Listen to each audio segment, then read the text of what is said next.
So today we'll only have me, the interviewer, and Benjamin, who is the CTO at AiZtech Labs. So AiZtech Labs is a deep tech company in the preventive cardiology space. So Ben, can you please tell us about the professional background and how it led you to the preventive care industry with AiZtech Labs? Fantastic. First of all, thank you for having me. And this particular domain is really interesting to me because of several reasons, but we'll get to that. First of all, about myself, I'm Ben Fonooni, CTO at AiZtech. I have over 20 years of experience in building and shipping enterprise applications in different domains, including healthcare. And I also have a PhD in AI and robotics, mainly in the field of cognitive robotics. So in my past life, I used to study cognitive abilities of humans and then try to map them using the AI and machine learning into robots, mainly humanoid robots. So the interesting thing about what we do right now at AiZtech is because when the first time pandemic hit, before that we're used to go with the ad tech, and I have some roles in detecting eyes and especially processing the way that the eye moves and pupils are dilated and all that, especially when you watch a video and your emotions changes and all the aspect of the face changes as well with it.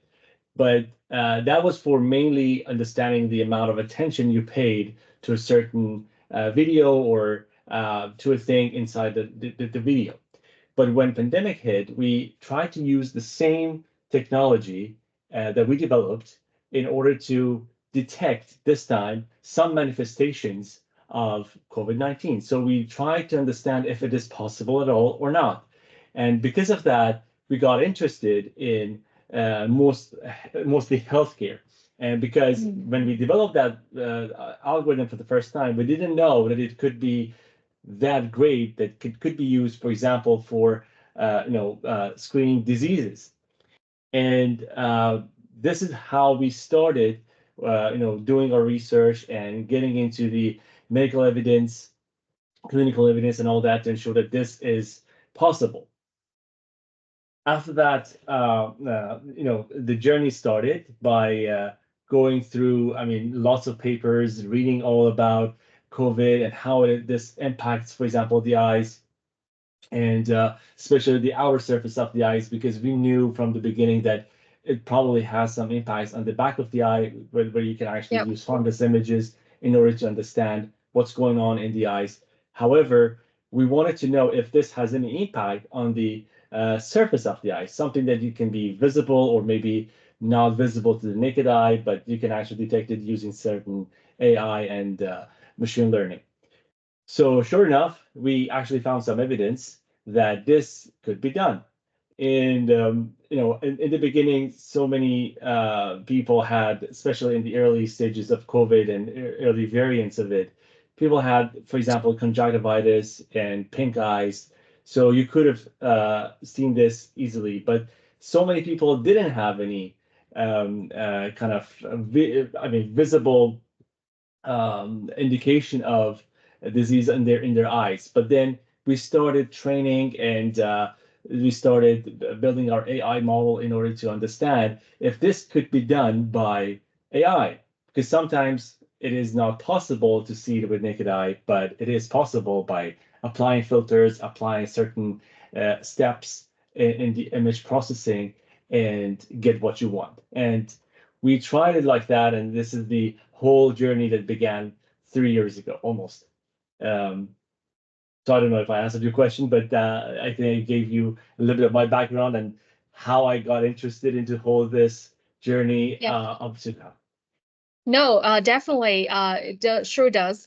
So, so from what you share, it seems like that AiZtech is more focusing on preventive and proactive care rather than, reactive care. So, especially with the emergence of COVID-19, right? And it kind of shifts people's responses to how care should be taken place. So Can you please share more about AiZtech Labs and its mission in reimagining the health tech industry?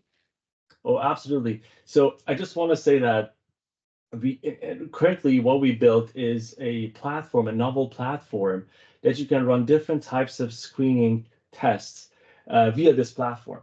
But Yeah. what happens is we wanted to actually build it with two tracks. One is reactive, as you mentioned. The other one is proactive. For us, the reactive one is the COVID-19 test, where you mainly have symptoms, or maybe you've been exposed to someone who had COVID-19 in the past 10 days or 14 days, and you're curious. You would like to test yourself, maybe because you're participating in an event, or for example, you're flying, traveling, or you're meeting a very important member of your family, but that person may not feel well and very vulnerable. So you would like to check yourself. So this is where we actually designed this reactive care.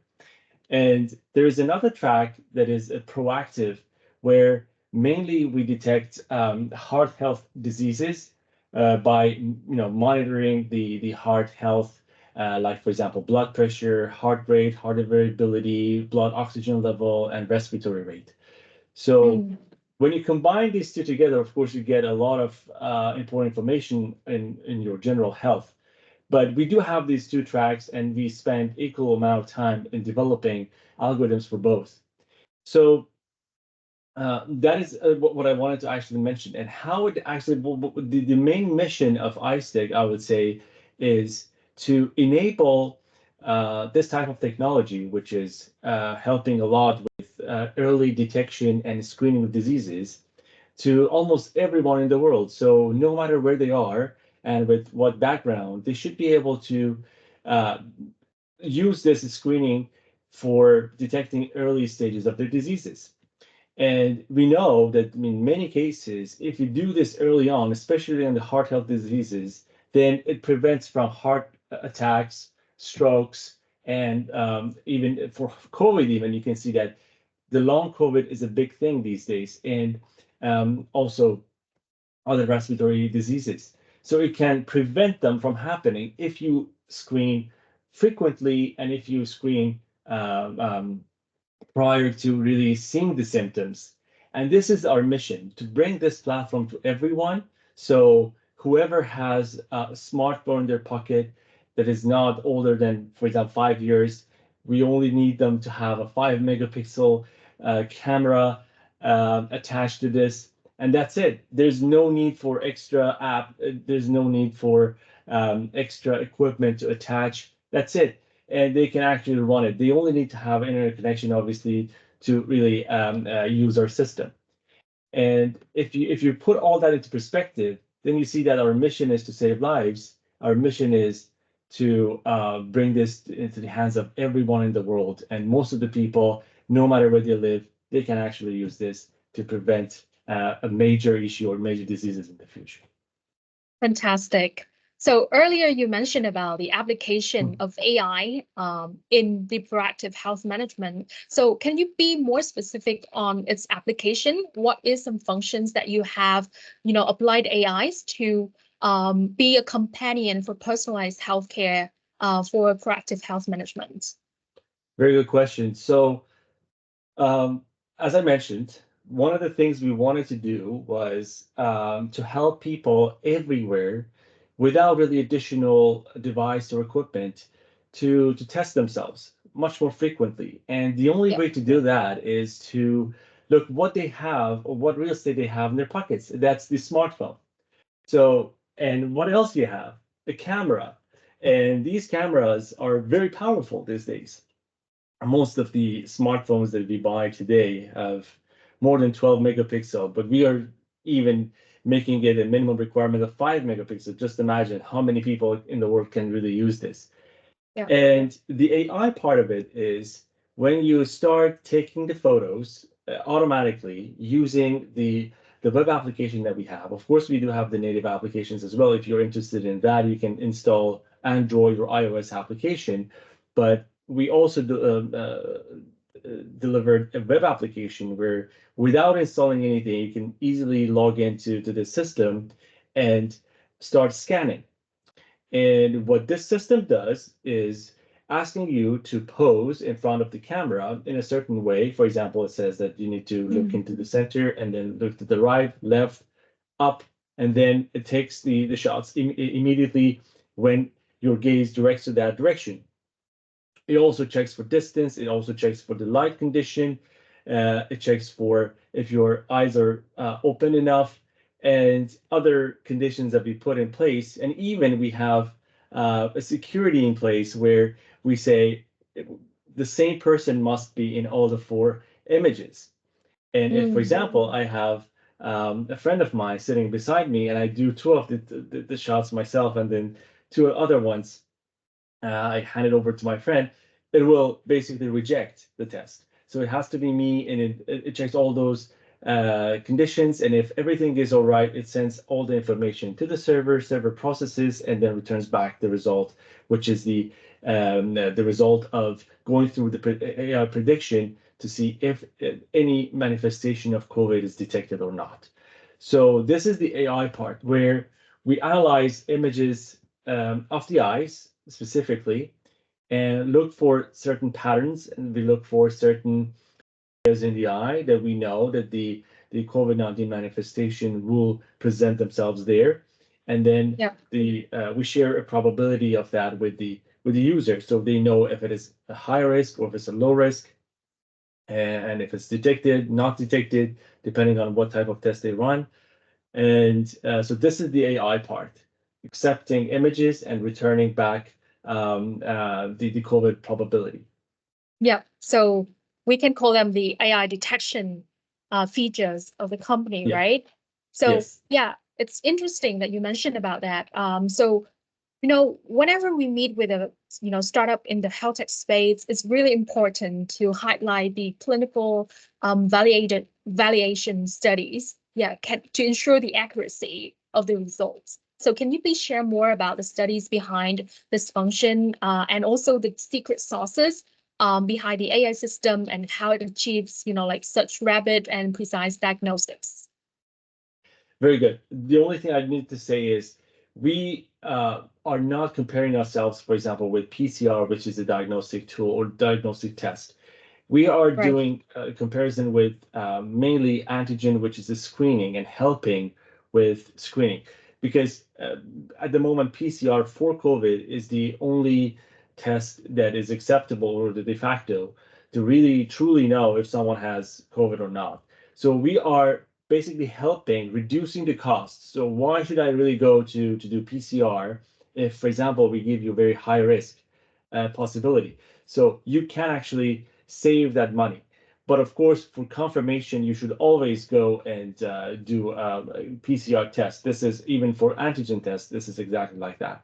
So I just wanted to mention that yeah, we're not a diagnostic, but we are screening. Yeah. But about the clinical studies, we have in the course of 3 years, we have started collecting a lot of data from different cohorts, mainly in the US and also partly in Canada. And in all of these cohorts, we categorized our people as our kind of cases as patients who are healthy and they don't have any ocular diseases and they are COVID negative. Yeah. Then confirmed by PCR. Then we have another group of people that they are only COVID positive. They don't have any other diseases, like, for example, ocular diseases.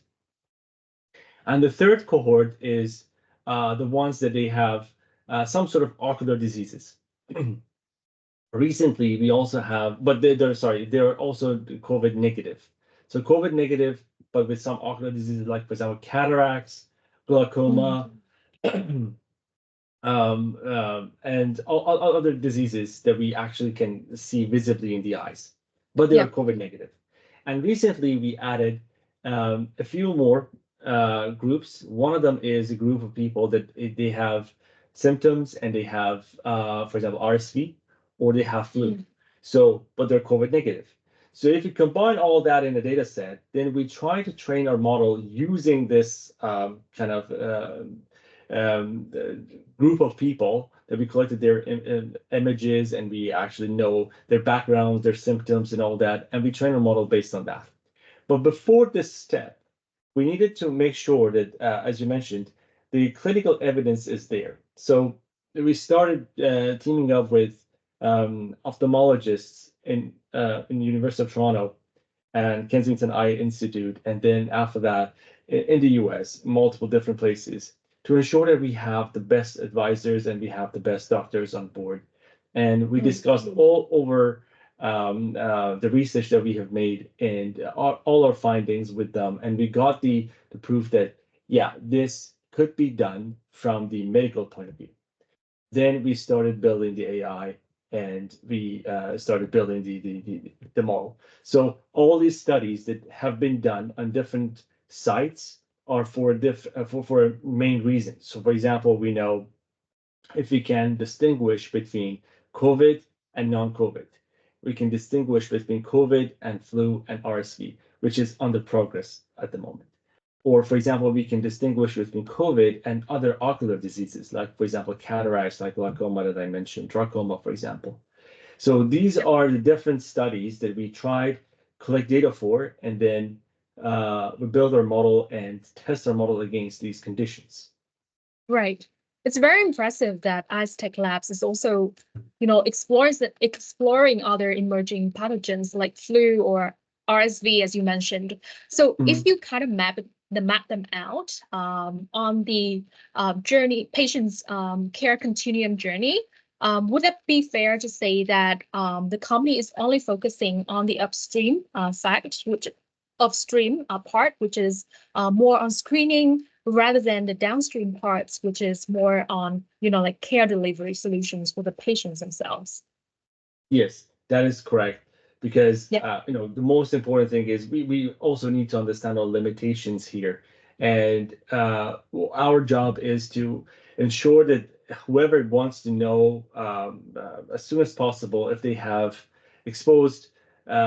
exposed to, for example, someone with COVID or not, and then they want to just check themselves very quickly, we enable them. Or they want to actually check their heart health immediately, we enable them. But anything like providing the health care that probably is a bit out of the scope. Of course, we would love to actually get involved in that as well, but at the moment we are not part of that. Yeah. Right. Okay, got it. So at the very beginning of the call, you mentioned AiZtech Labs' ambition to impact billions and billions of lives globally. So can you outline some of the key milestones or strategies that a company has in place to achieve this goal, particularly in terms of scaling up adoption as well as reaching out to diverse populations? Very good question. But this is, I think, one of those questions that I would defer to Mo, because I'm sure that he can actually answer that better than me.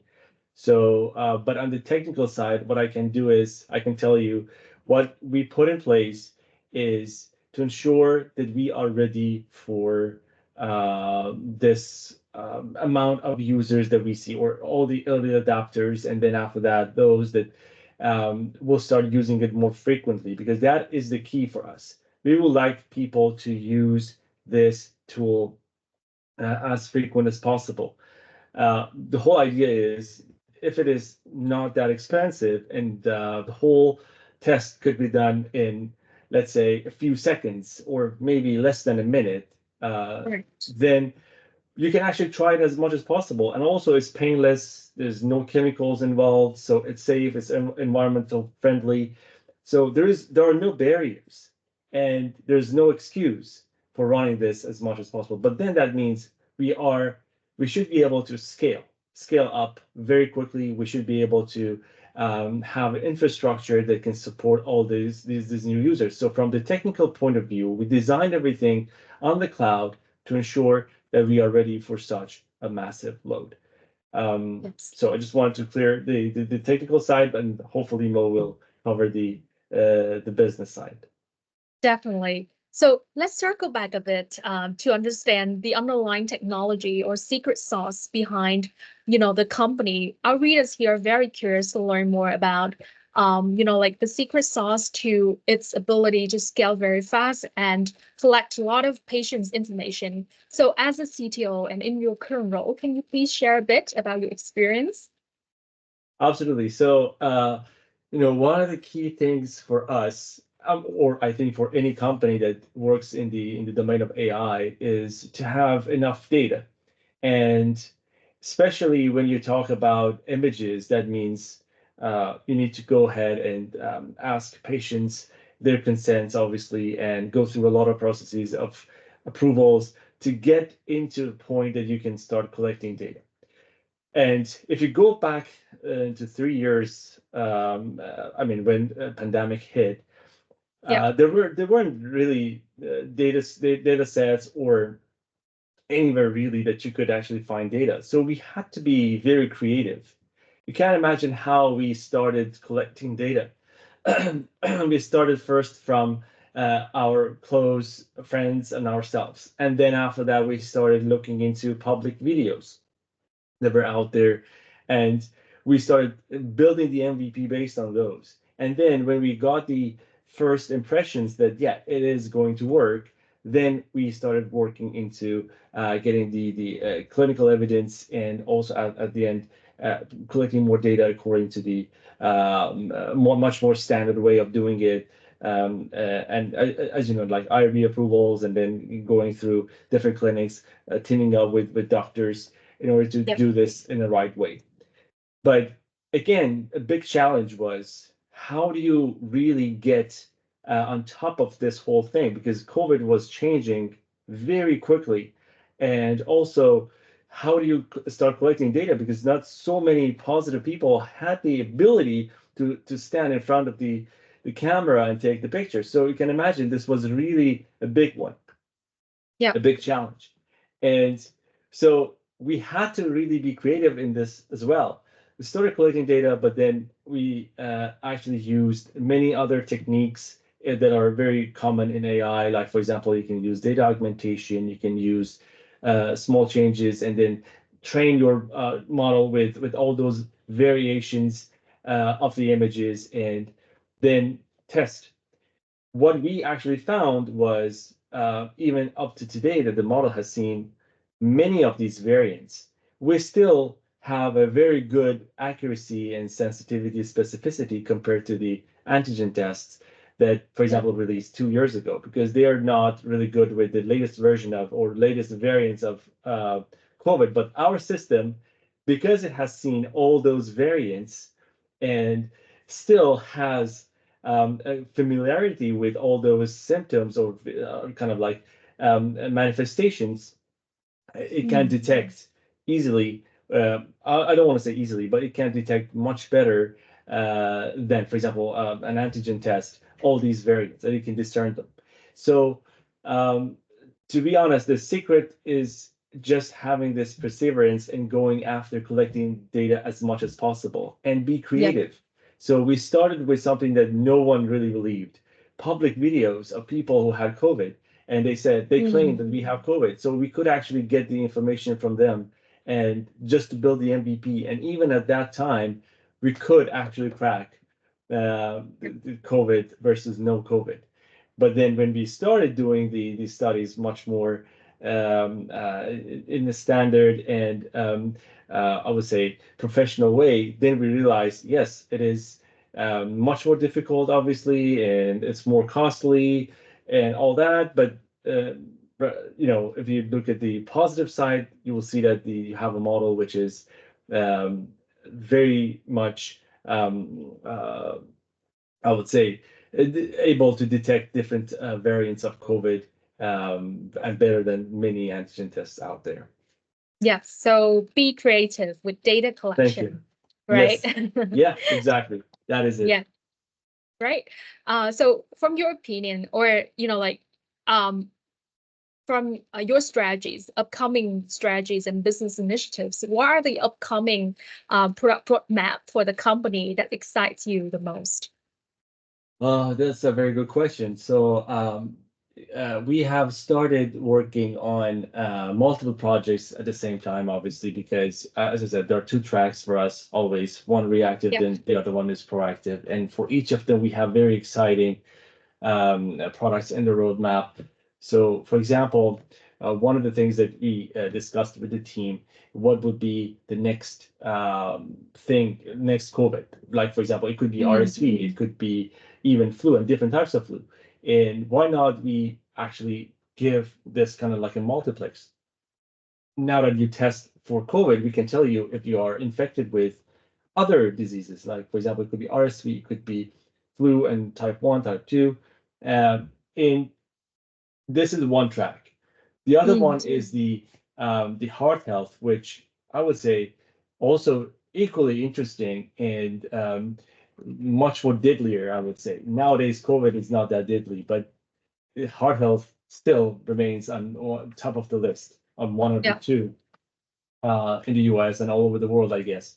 So one of the reasons we have this track is because we believe there are a lot we can do. And for example, one of the main things we would like to do is even adding more vitals, like maybe anemia. Maybe in the future we would like to add the lipidemia, like for example, people with higher cholesterol.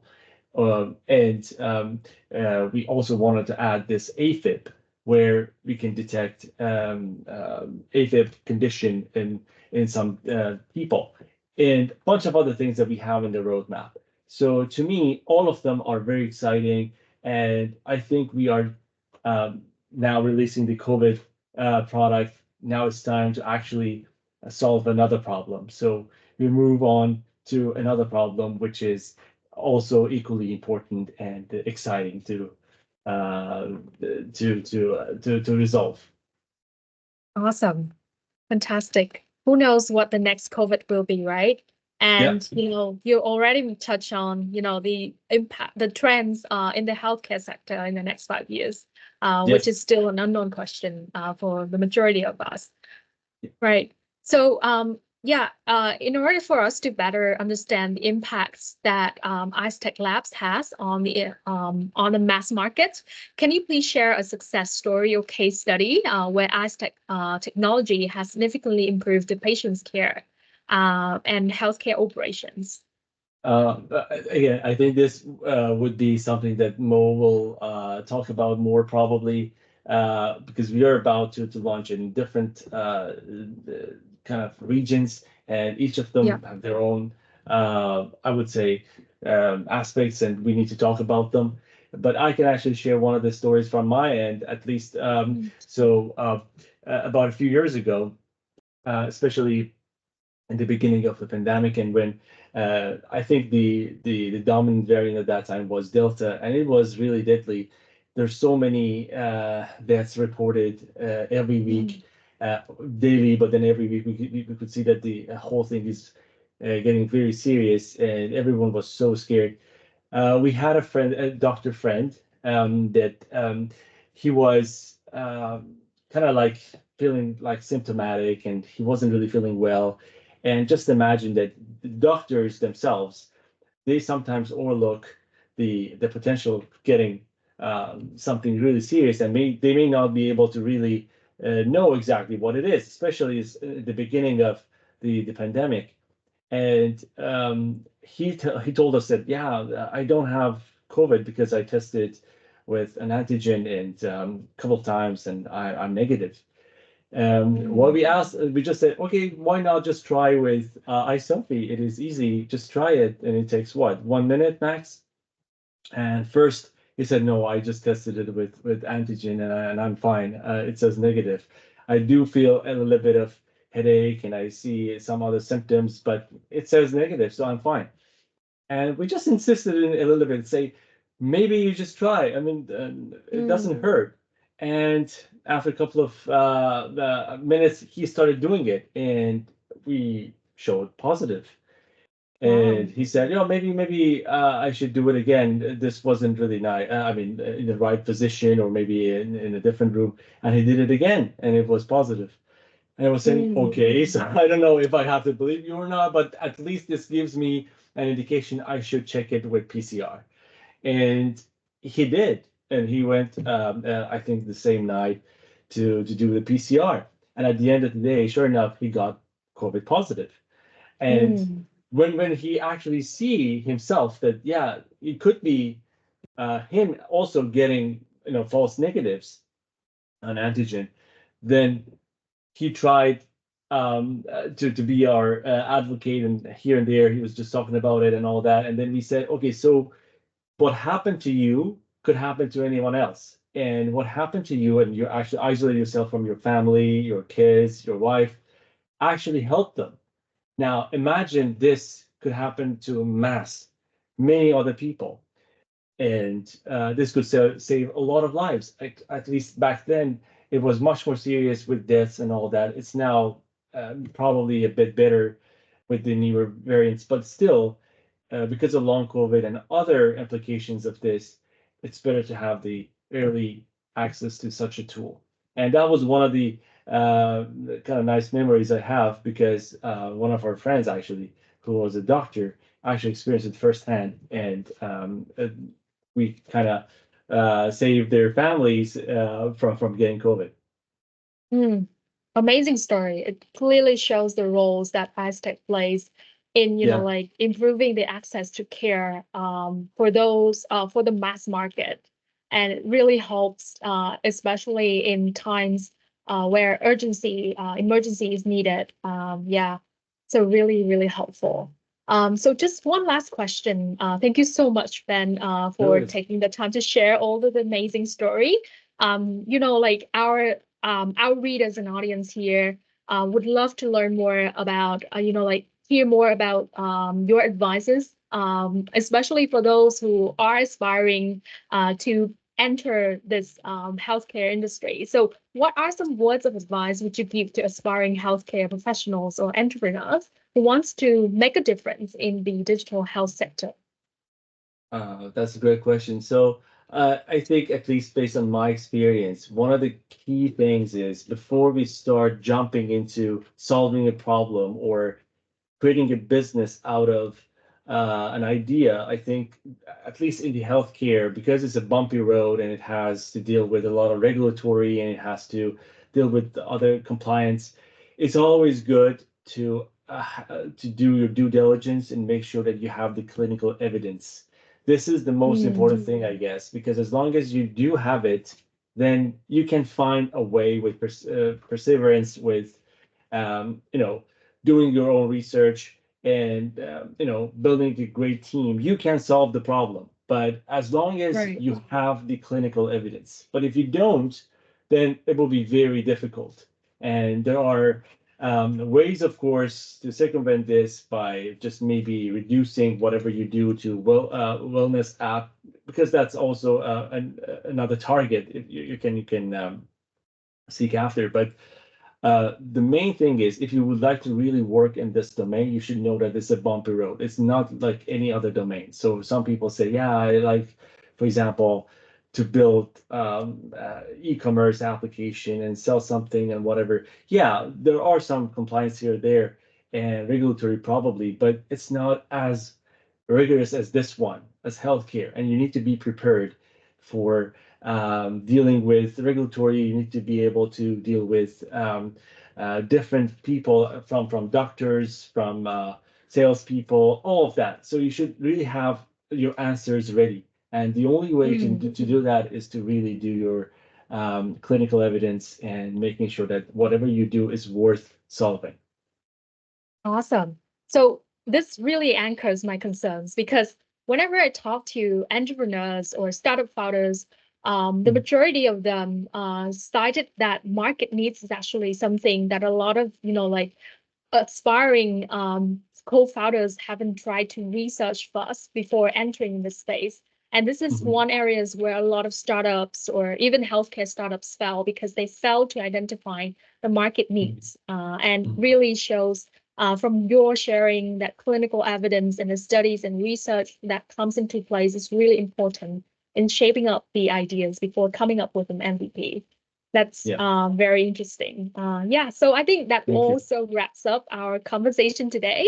Thank you so much, Ben, for taking the time to share and to chat with me about the company. It's really eye-opening and inspiring as well for me personally. Yeah, I think our team will definitely circle back with you and also with Mo if we need any more additional information for our cover today.